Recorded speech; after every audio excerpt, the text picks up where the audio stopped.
Wow. I was wrong of what I thought was the state of the ELF earlier this year.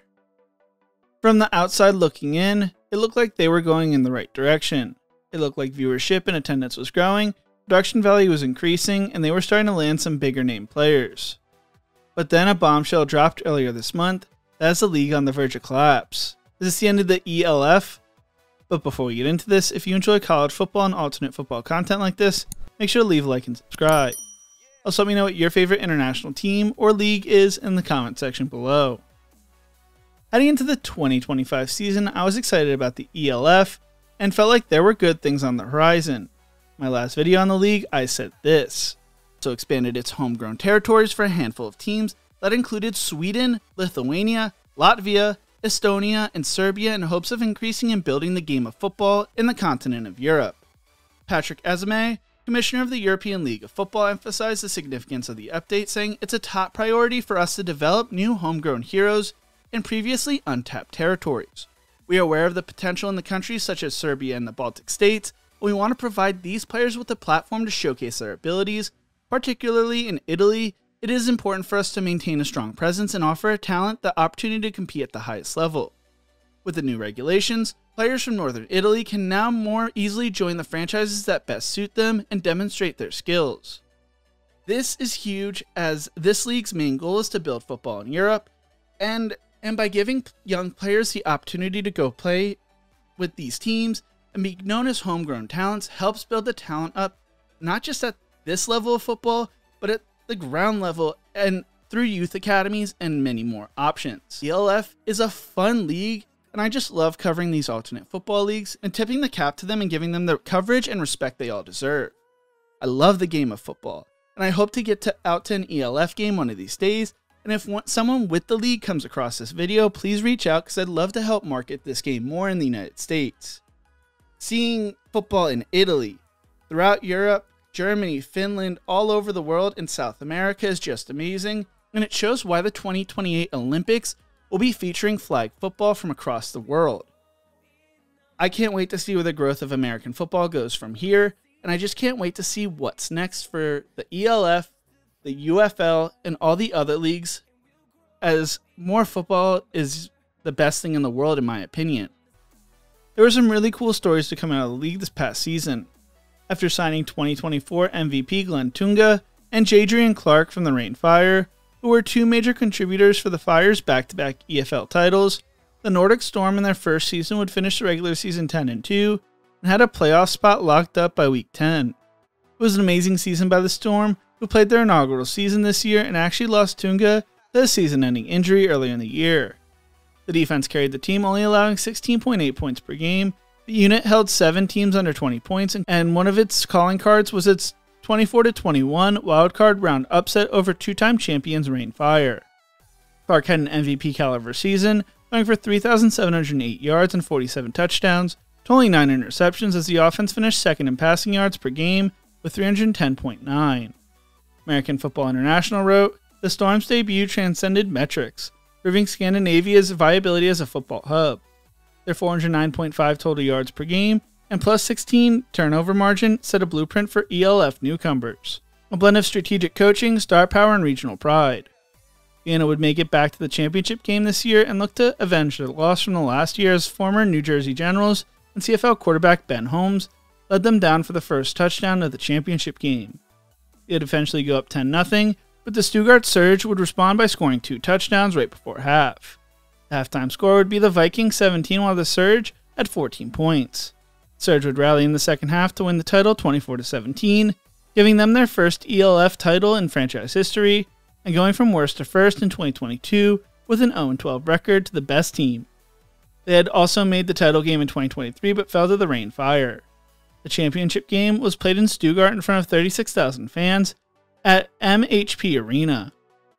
Former NFL and UFL quarterback Reed Sinnett put together an amazing season for the Madrid Bravos, going for 3,953 yards, 50 touchdowns, and only 4 interceptions, while completing 73% of his passes. He won the EFL MVP award and said in his acceptance speech, "This is the most fun I've ever had playing football, from throwing the ball in the backyard to driving to tournaments," and praised his teammates for making success possible. All I've wanted to do with my entire career was play and contribute to an organization on and off the field. This experience in Europe is something I'll never forget. After the ceremony, Sinet described the award as a special honor in the ultimate team game, noting that much of the credit belongs to his teammates. He mentioned Aaron Cruikshank in particular, for someone to throw the ball to somebody and watch them turn something out of nothing. It's really impressive. I think he's just deserving of the MVP award as well. There looked to be a lot of excitement around the league as it was announced on September 9th that the league had 11 franchises under contract and was engaged in intensive discussion with several prospective partners. Then the cracks began to show. When going through the news cycle produced on the league's website, there were no real talks about how great the crowd was or whether there was an increased viewership for the league. Instead, there were multiple articles talking about how great the production value was and how they produced their games remotely. I came across an article named Record-Breaking Coverage at Championship Game, which I thought was going to talk about record-breaking viewership, but instead it was talking about the camera setup they had. In the article about the production, they wrote, instead of relying on large OB trucks and extensive on-site crews at every game, the league has embraced modern remote production. More than 70% of the Season 5's games were produced remotely. This forward-looking approach not only leverages cutting-edge technology, but also brings ecological, economical, and organizational advantages. Felt as if they were trying to sell themselves to investors or possible teams. You might be asking why I mention all of that. Well, it just felt weird.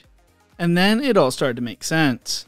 On the same day the league announced the teams they had under contract and were releasing articles on their production success, it was announced 11 teams were leaving the EFL to form the European Football Alliance and were pulling out of the ELF. Those weren't just any clubs though, they were the big boy clubs. But first, let's go back about 2 months earlier. In July, 8 leading ELF clubs joined together to create the EFA with the goal to build a stronger, more transparent, more equitable foundation for professional tackle football in Europe, though the American Football International reported that it was 9 teams. 2 of the teams included the Vienna Vikings and Frankfurt Galaxy. When they formed this alliance, they criticized the unprofessional structure of the ELF. One notable holdout of this movement was the Hamburg Sea Devils. American Football International wrote back in July, this coincided with Patrick Ezeme, who helped take the league to the next level, announcing he was stepping down as commissioner. Managing director of the European League of Football, whose name I won't even attempt to pronounce because I will butcher the hell out of it, said, the ELF would not exist without Patrick Ezeme. He is a figurehead and has contributed significantly to our league's rapid growth and strength. He deserves our utmost gratitude and respect for his tireless dedication, passion, and belief in the vision. He will always remain a part of the ELF family. Ezeme founded the ELF in November of 2020, and since then, the former player and coach has served in a dual role as partner and commissioner. The Continental Football League started with 8 teams from 3 countries, and in the current 2025 season, 16 teams from 9 nations are competing. He was stepping down to focus on his other professional commitments as an entrepreneur and NFL expert.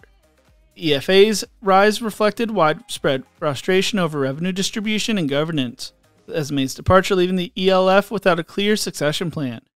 The ELF, which expanded from 8 to 16 teams under Ezeme since 2020, faced an existential threat. In 2026, the season hangs in doubt as the EFA's positioned itself to absorb talent and viewership. Ezeme is transitioning to the NFL commentary, and his Football Bromance podcast leaves a legacy and growth overshadowed by systematic flaws.